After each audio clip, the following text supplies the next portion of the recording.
Est-ce que vous, parce que ça fait partie des cogitations aujourd'hui de la Ligue, c'est un truc qui vous botterait? On peut penser à la Belgique, ils ont fait un peu le même système. D'ailleurs, j'ai fait comme toi, je suis un peu allé gratter. Ils En gros, reviennent.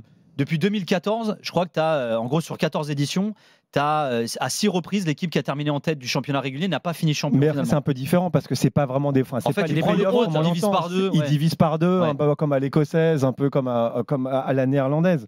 Moi, j'ai le micro, donc je vais le garder, je vais donner mon avis. Pour moi, c'est un bouffeur de micro, on le sait. Ah, exactement, je suis un bouffeur de micro. Mais après, je trouve que c'est une très mauvaise solution.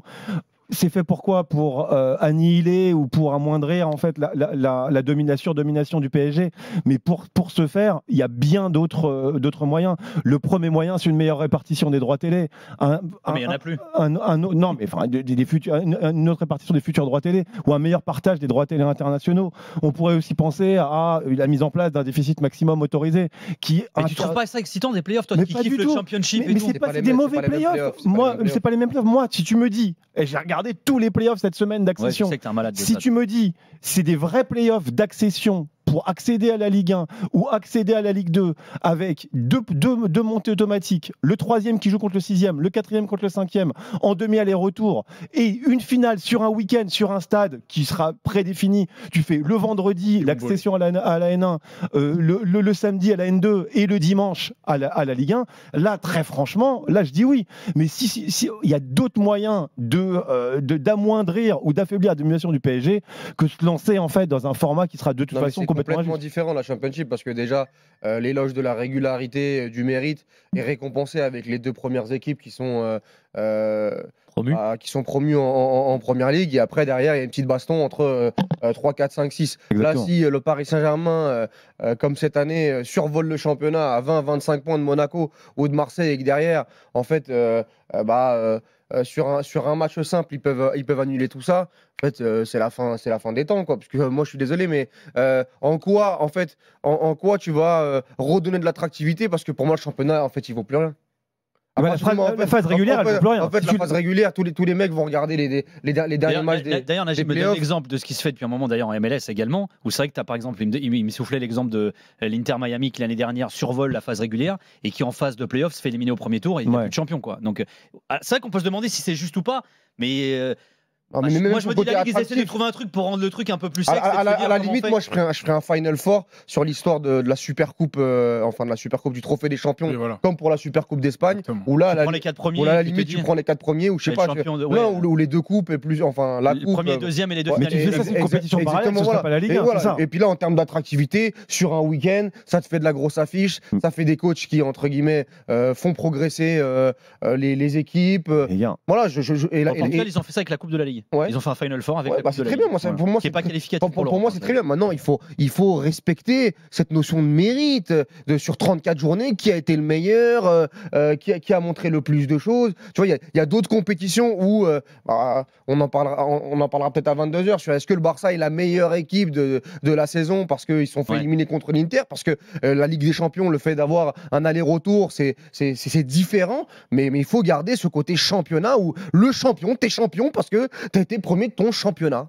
Les playoffs, je pense, n'ont de sens outre-Atlantique ou ici que s'ils opposent des équipes qui n'ont pas réglé leur compte pendant la saison. Ils sont dans une conférence différente ou alors dans une division différente. Auquel cas, là, elles s'affrontent et ça fait un vrai enjeu. Si elles ont bataillé et qu'une équipe a pris le dessus sur l'autre et qu'elles se revoient par magie en annulant les points pris avant, ça n'a pas beaucoup de sens. Moi, je pense qu'on prend le problème un peu à l'envers parce qu'on veut créer des matchs à enjeu. Ça, je l'entends. Par contre, on enlève énormément d'enjeux à plein de matchs. Alors là, cette année, on est enivré parce que de la 7e à la 2e, ça a été tendu jusqu'à la J33. C'est pas le cas souvent. Imaginons un championnat où le top 4, top 5 s'envole très rapidement, comme ça arrivait plein d'années. Là, ton histoire de play-off, tu tues l'intensité des 6-7 dernières journées en mettant en place ce truc des play-offs. Modestement. Et tu fais quoi pour la course à l'Europe? Non, mais voilà, exactement. Mais la course à l'Europe, c'est la même chose. Le mec qui a fini 2e ou 3e. Mais tu ferais des espèces de consolantes en fait, si t'es éliminé au premier tour. Moi, je pense que l'idée, c'est. Tu prends le classement de la saison régulière qui gèle. C'était un peu le débat parce que je crois que l'année dernière, sur la D1 féminine, c'était les places en play-off qui déterminaient donc ce fameux match 3-4 que tu jouais, qui te donnait le ticket en Ligue des Champions. Là, ils sont un petit peu revenus parce que voilà, tes places européennes, c'est aussi au mérite, mais à la régularité. Ça ressemble à ce qu'on a. balancer ce qu'on appelle un ballon dirigeable. Il y a des clubs qui font ça parfois, c'est-à-dire de balancer un truc dans l'opinion et de voir si ça prend ou pas. Les politiques font ça beaucoup. Balance un thème, truc sort de nulle part. Ah, il se pourrait que, c'est toujours du conditionnel. Puis tout le monde en parle, et comme tout le monde est. Alors j'ai entendu personne pour l'instant dire qu'il voulait l'appliquer à la Ligue 1 masculine. Comme tout le monde dit est radicalement contre, le truc, tu verras, disparaîtra, j'imagine, comme par magie. Mais sinon, modestement, et je pense que je suis pas le seul, pour améliorer l'attractivité du championnat au-delà du gap financier entre les clubs, le produit à la télé, la façon dont c'est filmé, la façon dont c'est produit, avec énormément d'argent en plus, des accès en plus, des longs formats en plus, des insides en plus. C'est un peu plus compliqué à mettre en place, mais ça va rendre attractif le produit plutôt que des matchs de synthèse. Tu peux produire ce que tu veux si tu réinjectes pas de l'équité par des mesures assez fortes, des mesures ce serait une belle première étape aussi. Mais des partages des revenus, tu peux faire ce que tu veux. Mais le problème, David, c'est moi je veux bien la répartition, c'est la plus déséquilibrée. Mais à partir du moment où tu as un club qui participe à la Ligue des Champions, même si toi au niveau national tu décides de donner plus d'équité, de toute façon tu es battu. Aujourd'hui l'oseille, c'est pas la Ligue 1 qui va le donner, tout vient de l'UEFA. Mais t'es pas obligé de bloquer les droits internationaux à ceux qui participent à la Coupe d'Europe. C'est ce qui a été décidé. C'est ce que les Néerlandais font très bien d'ailleurs. Le premier pas, c'est ça, c'est de ne pas réserver les droits internationaux à ceux qui jouent la Coupe d'Europe. Et je te dis pas de revenir à un système soviétique, mais juste de ne pas être le championnat le plus inéquitable des 5 gros championnats, parce qu'on s'y inclut.